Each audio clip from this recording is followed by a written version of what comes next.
Judiciary के हाथ से निकल गया है ये काम, जुडिशरी के हाथ से निकल गया है। और इंटरनेशनल कमीशन ऑफ जूरिस्ट ने पाकिस्तान की पार्लियामान से होने वाली जो 26वीं आईनी अदलिया की आज़ादी, कानून की हुक्मरानी, इंसानी हकूक़ के तहफ़्फ़ुज़ पर ज़रबकारी करार दिया।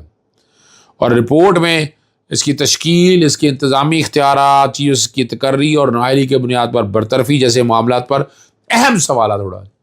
इन्होंने तबाही और बर्बादी कर दिया इस आईन पाक। यानी इसमें यह कहना कि सब चीज़ से मामला हो, भाई ये सारी की सारी वापस होनी चाहिए, अंडू।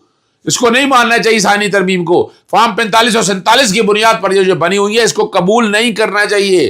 जो कबूल कर रहे हैं वो गलती कर रहे हैं। ये फिर बताता चलूँ, पाकिस्तान तहरीक इंसाफ को बिल्कुल नहीं मान, एक भी प्रोविजन पे नहीं। जब आप एक प्रोविजन मान लेंगे, और ये आपको याद है शुरू में कहते रहे हम जाएंगे, जाकर वोट करेंगे, देखते रहेंगे, मैं आपको पहले दिन से कह रहा हूं कि हिस्सा ही नहीं होना चाहिए था।